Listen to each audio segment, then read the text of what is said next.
Patty DeMute. I am a member of the architectural team at USG. Thank you for joining us for today's CEU entitled The Intersection of Sound and Healing in Healthcare Facilities. The content agenda for today's CEU includes the following topics: the history of sound healing, somatics research, what is therapeutic or healing architecture, metrics for evaluating the patient experience, acoustical challenges in healthcare facilities, architectural acoustics, guidelines for privacy and noise requirements, healthcare product solutions, and how is COVID-19 changing design. Throughout the ages, ancient sound technology created through voice, instruments, and the natural environment has provided healing and human connection. Even the Bible and modern science agree that the initial spark of creation came from sound or vibration. The first human impulse to emerge from silence was the sound according to ancient Hindu scriptures. The first ancient people known to use an instrument for healing were the indigenous people in northern Australia. They made an instrument called the didgeridoo, made from a fallen eucalyptus tree branch hollowed out by termites. The didgeridoo produced a low-frequency sound that we can all hear, as well as vibrations that we can feel. These low frequencies are claimed by some to have a healing effect on living tissue and promote movement and the unblocking of energy in the human body. Our ancestors composed chants and hymns to manipulate the intensity of sound vibrations and their healing capacities. Of the many civilizations that understood the healing nature of sound, one of them was Egypt. Fascinated with the sound of vowels, the ancient Egyptians knew about their acoustic power. They believed that these sounds could generate vibrations with healing abilities. Using a method called toning, they manipulated the vowel sound using breath and voice to render therapeutic sounds. Toning is an ancient method of healing. The idea is to simply restore people to their harmonic patterns. Given the healing effects of vowels, resonating structures were built by the Egyptians to amplify the therapeutic effects of sound during religious ceremonies. These structures did not just include temples, but also the pyramids. According to acoustician John Stuart Reid, the king's chamber in the Great Pyramid of Giza was designed to reverberate in order to increase the sound energy from ritualistic chants. He claims that his chronic pain in the lower back was healed while conducting somatic experiments in the pyramid. Was it a miracle that Reed's pain vanished into thin air, or is there more to the pyramids that meet the eye? Pyramid structures along the Band of Peace are harmonic structures which used the sound of running water through an underground tunnel to heal illnesses. Every chamber within a pyramid has a specific harmonic, replicating the harmonics in the cavities of the human body. The bent pyramid has two different chambers that produce two distinct sound frequencies. These frequencies are in turn amplified within the pyramid walls to create huge fields of harmonic resonance that restore balance within the human body. The whole idea of restoring balance within our body using sound might seem unrealistic, but experts believe that it may not be far-fetched after all. Sanctuaries to Asclepius, god of medicine, were known for their therapeutic ritual. The main element was incubation. The patient slept in the sanctuary and woke up healed. The sound architecture within the sanctuaries connected the healing components of frequencies to the organs in the human body. It is known that the human body can generate mechanical vibrations at very low frequencies. Such low-frequency vibrations are produced by physiological processes, heartbeats, respiratory movement, blood flow in vessels. Different organs of the human body produce different frequencies. How does vibration and frequency affect your well-being? Humans have an optimal frequency that occurs when each of the cells in our body vibrates at the frequency it was designed to.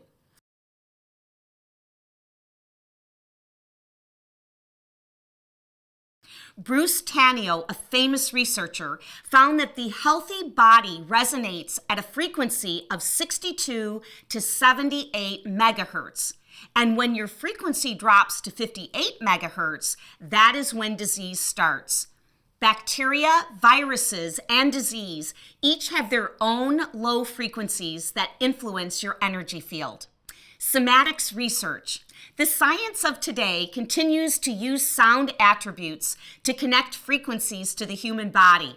How is sound connected to healing today? One example is the use of sound in addressing kidney stones. ESWL is a procedure that uses shock waves to break a kidney stone into small pieces. Pieces can more easily move through the urinary tract and pass from the body with the use of sound therapies. We think of sound as being invisible. Somatics is the science of sound made visible. It is based on the principle that when sound encounters a membrane, such as your skin or the surface of water, it imprints an invisible pattern of energy. In other words, vibrations in the sound are converted and become periodic water ripples, creating beautiful geometric patterns. Scientist Ishoff Benthoff writes that illness is nothing but an out-of-tune behavior of an organ in the body. When a cell is stressed or diseased, its frequency changes and it starts vibrating differently. When an ideal rhythm is applied, the malfunctioning cell starts beating in tune again. We can observe cells in different situations through somatics. Somatic images differentiate between healthy cells and diseased cells because the healthy cells have a different sound signature than diseased cells. We are all subjected to many sounds each day in our environment. Studying the effects of these sounds on our cells help us understand the potential causes of disease and also the prevention of it. Therapeutic architecture. The concept of sound and human health are intimately related to one another. This is not a new idea. In 1859, Florence Nightingale was quoted as saying, "Unnecessary noise is the most cruel abuse of care." Florence Nightingale was quoted over 100 years ago. Medicine and technology have made great progress since then. Why hasn't the quality of sound environment in healthcare facilities been improved as well? Let's examine two common sounds in a patient room. A cardiac monitor is a C note. The bed alarm is an F sharp note.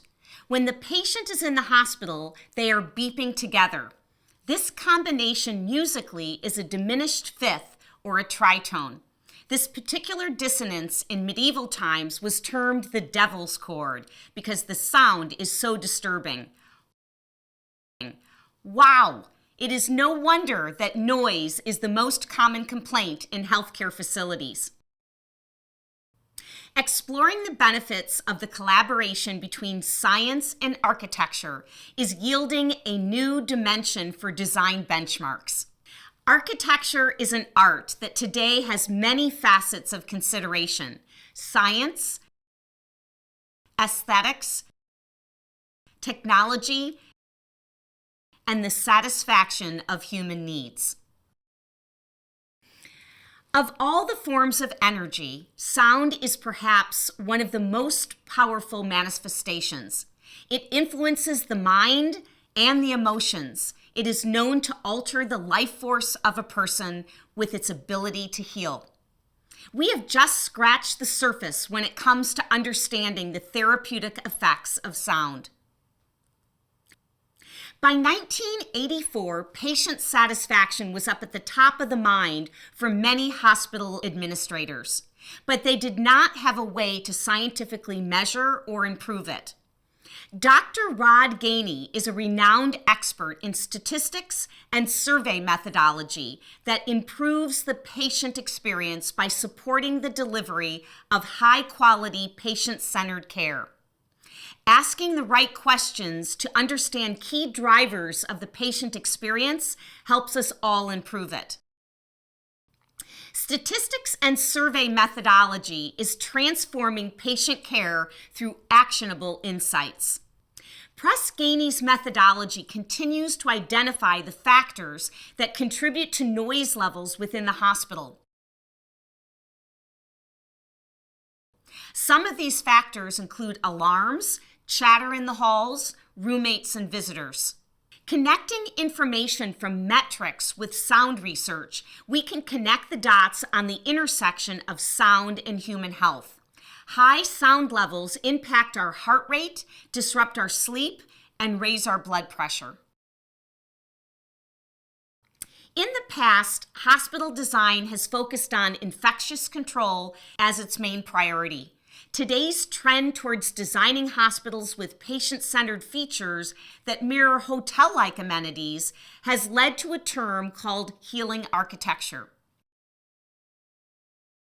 The concept of healing architecture is founded on evidence-based design methods, meaning the design of healthcare environments is increasingly guided by research linking physical environment to healthcare outcomes. Noise in hospitals has steadily increased over the past half-century. The Acoustical Society of America has found that daytime noise in hospitals has gone up 200% since 1960, and nighttime noise has gone up 400%. Designers and architects spend much time on the visual aspect of creating patient-friendly hospitals. Perhaps it's because it's easy to see the difference it makes. Patients are quick to pick up on the visual aspect and to verbalize this experience in patient surveys. Patients don't specifically comment on acoustics in surveys, which explains why it's often neglected in hospital design. Perhaps it is because acoustics is less understood. Patients notice the effects of noisy environments such as stress and poor sleep quality without realizing that poor acoustics is at the root of the experience. Acoustic challenges in healthcare facilities. How does sound affect the patient experience? The most commonly identified noise challenges are monitors and alarms, speech and activity, and exterior noise.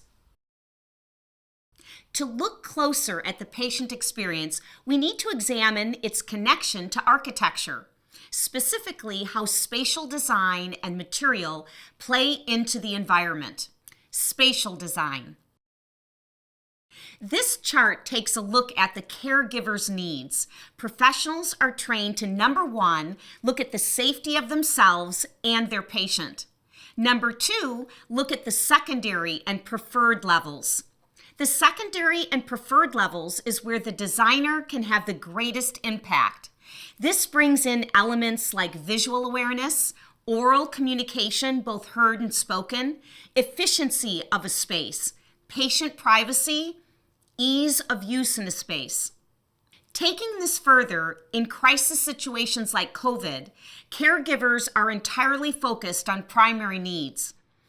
Architects today are focusing on ways to use design to ensure that when the situation calls for a focus on the primary, that the secondary and preferred focus do not fall away. Visioning with the client. Setting priorities at the beginning of a project provides guardrails later to measure cost versus value. Early planning is critical to solving acoustical issues before they happen. Factoring in sound early is the most cost-effective. It is always more expensive to solve issues later. What are some of the early considerations? Single patient rooms has been one of the biggest factors in addressing the noise issue in hospitals. Another factor is adjacencies and certain decisions that are built into design. This includes positioning the entrance to a room as it contributes to the breakdown of noise.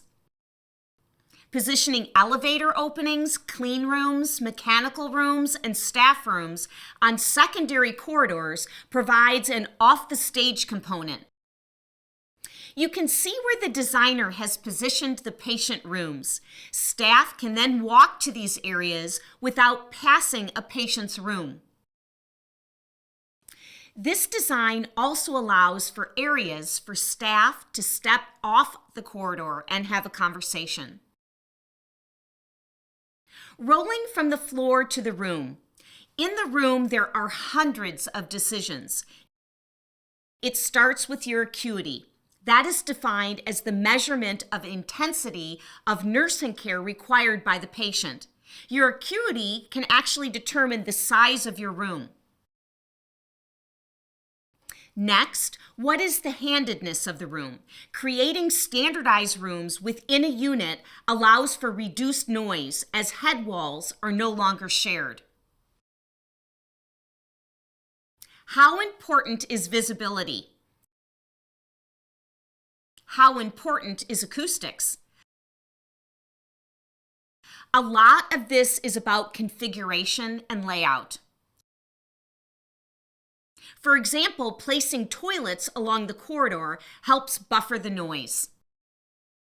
Acoustic challenges are a balance between the staff doing their job and keeping a space quiet.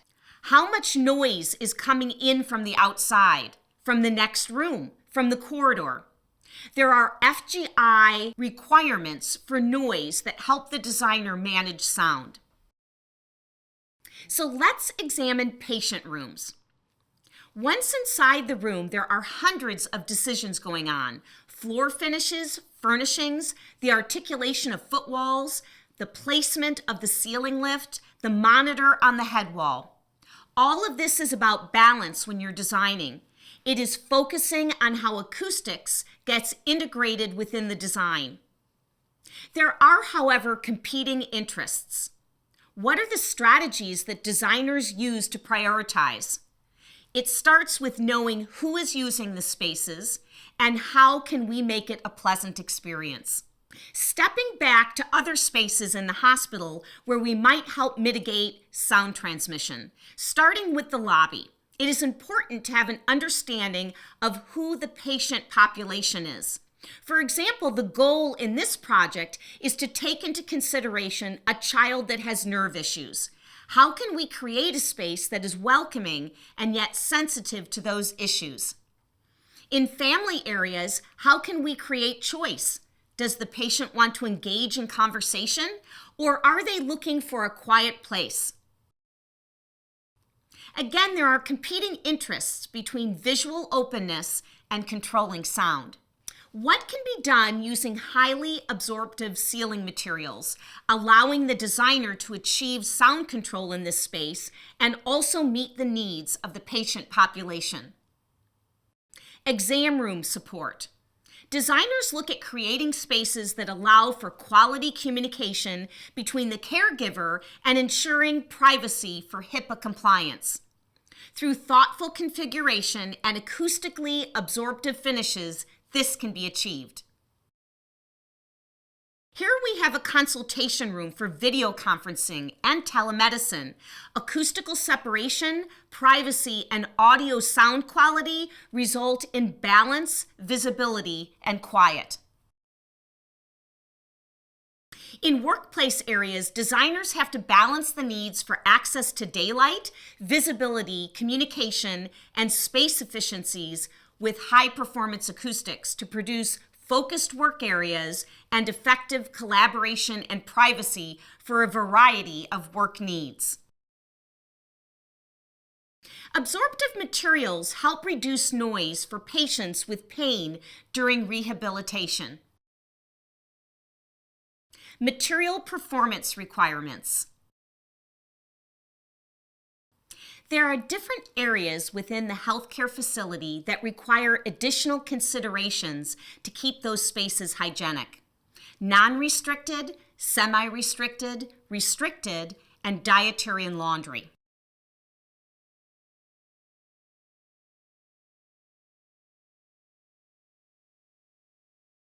Some of the considerations include whether the materials are scrubbable, smooth, non-absorptive, have ledges and crevices, and are rust-free grids.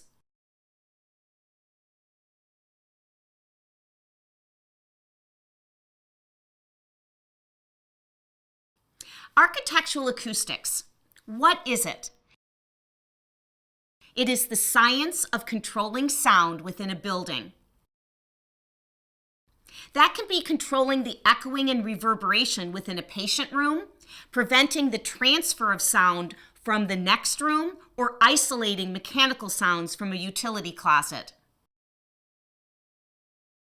So how does the design community manage sound in healthcare spaces? Unwanted noise is a major problem in healthcare facilities. Johns Hopkins, one of the top hospitals in the country, reports that sound levels throughout the hospitals average 20 decibels above the World Health Organization recommendations. The World Health Organization recommends safe levels of continuous background noise in patient rooms. The maximum recommended decibel level in daytime is 35 and 40 decibels at nighttime. Studies show much higher volume levels exist in today's healthcare facilities. So let's examine those decibel levels. In the patient room, noise levels are typically between 45 and 68 decibels. That is equivalent to an office environment. The noise level outside the patient room is usually between 65 and 85 decibels. That is equivalent to a highway traffic situation or a loud stereo. During hospital shift changeovers, noise can be 120 decibels. That is equivalent to a hard rock band. Typical staff conversations can even range between 45 and 50 decibels, which signals that patient care teams were finding it difficult to communicate without raising their voices. The sanitation needs of a hospital call for hard, smooth, and solid non-porous materials. This allows for easy cleaning surfaces, but these qualities also are excellent for sound reflection. The materials increase the already loud noises which echo and reverberate down long hospital corridors. As sound energy travels in a space, it is reflected or it is absorbed as it interacts with all elements in a room, with walls, floors, ceilings, surfaces, furniture, and other elements in the room, including humans. Reverberation is the persistence of sound energy within a space due to ongoing reflections. Reverberation is the function of room size and the amount of sound absorptive materials present in the room. When interior surfaces are dominated by hard, sound reflective materials, sound energy tends to persist and build up in a space, resulting in an uncomfortable, noisy environment. Sound absorptive materials will reduce reverberation, limiting the buildup of noise and improve acoustical comfort. A common measure of reverberation is reverberation time. This is the time it takes for a sound level to decrease by 60 decibels within a space. You can see that there is a great value in even small amounts of decibel reduction. To do this, we use single-rated testing methods: NRC, noise reduction coefficient; STC, sound transmission class;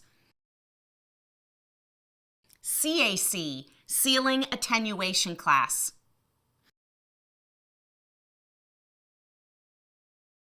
NRC examines a material's ability to absorb sound. Sound should be absorbed when the goal is to keep sounds within a room from reverberating or echoing. If a room has hard surfaces that reflect sound, it will take a long time for the sound level to diminish.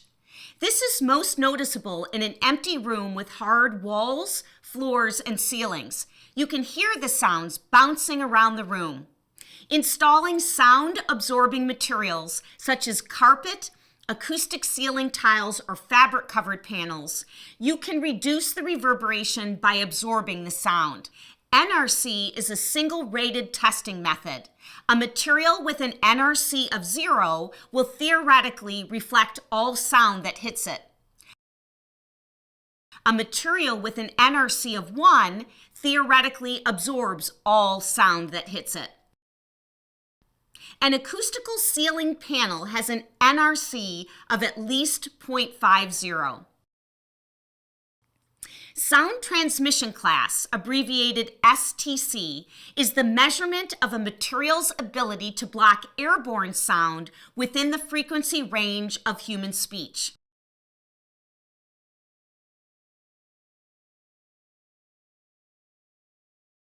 This is a listing of minimum requirements for STC in different areas of the hospital.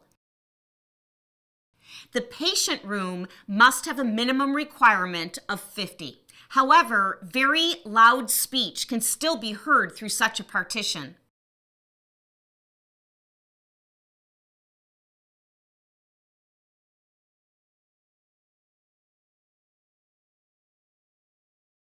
Ceiling attenuation class, or CAC. It is generally used to measure sound transmission between two spaces when the wall between them stops at or just above the ceiling.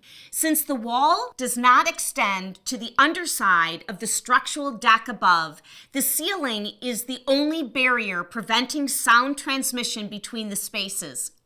An acoustical material needs to have a CAC of at least 35. Guidelines for privacy and noise requirements within the healthcare environment. As acoustic issues become more and more prevalent, design standards and guidelines have added more robust room acoustic design requirements. These organizations have designed standards that contain detailed requirements for sound absorptive treatments and/or reverberation time. These design standards and guidelines cover virtually every commercial project type. FGI establishes evidence-based guidelines to advance quality healthcare. FGI currently is looked at as having the most comprehensive benchmarks for healthcare spaces.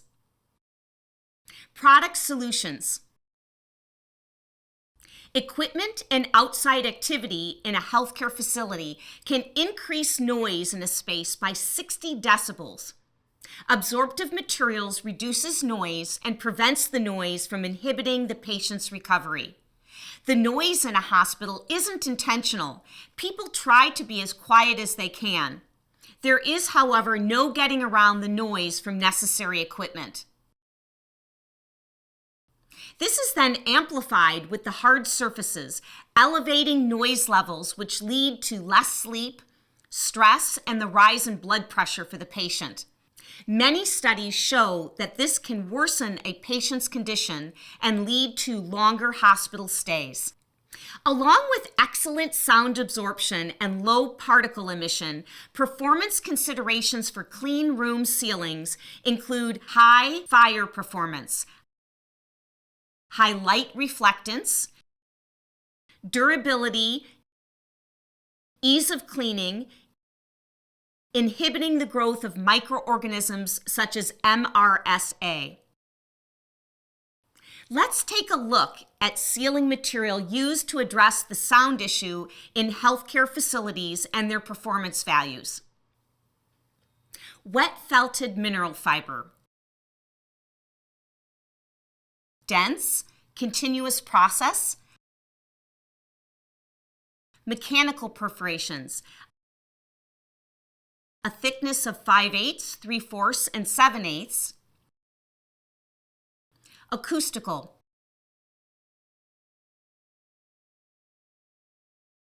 VOC emissions are low. Recycled content. Economical. Low maintenance. And fire performance. Cast panels. Abuse resistant. Acoustical. VOC emissions. Fire performance. Recycled content. Higher cost. Low maintenance. Fire performance.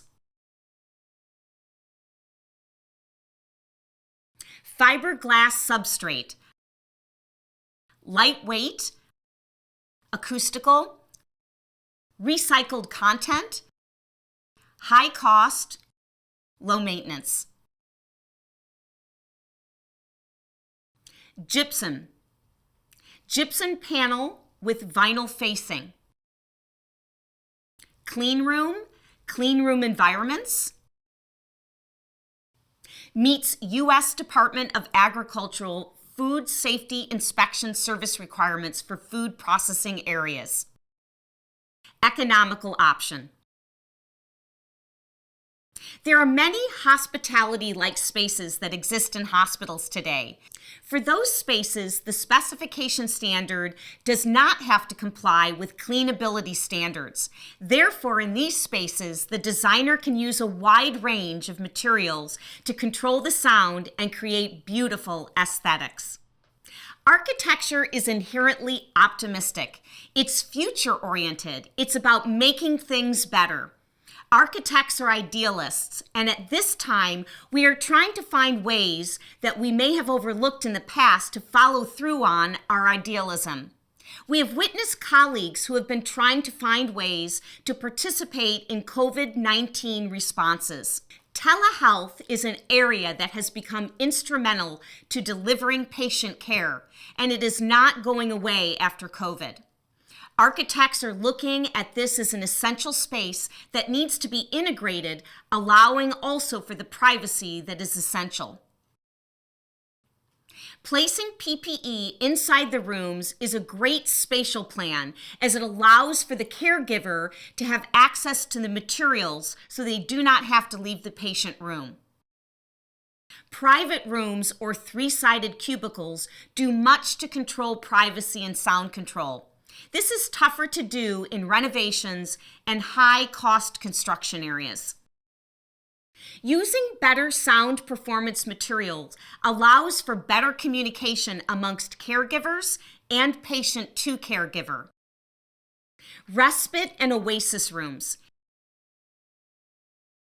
These spaces allow for the staff to step away from their jobs, providing safe, quiet retreats for caregivers so that they can decompress, which helps decrease compassion fatigue and burnout.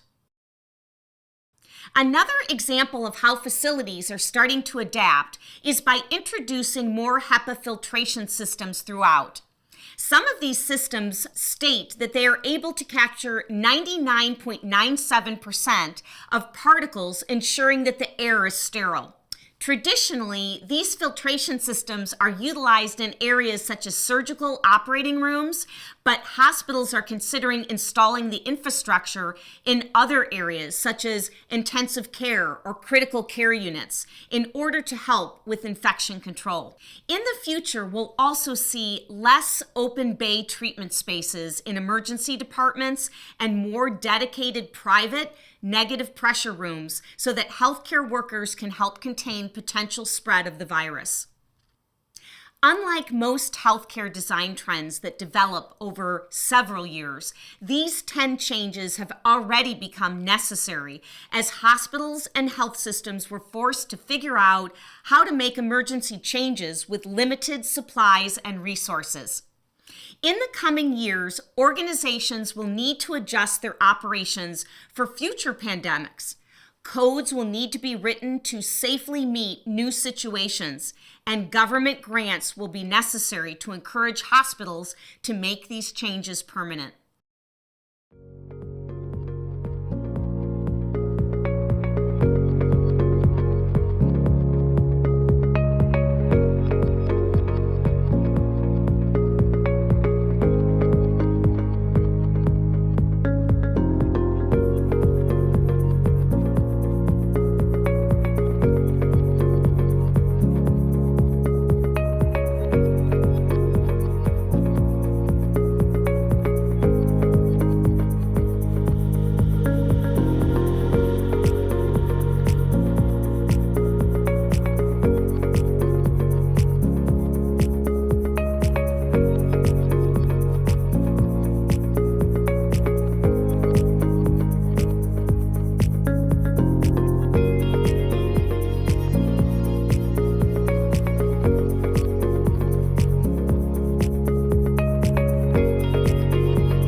CIA presentation. Thank you for joining us.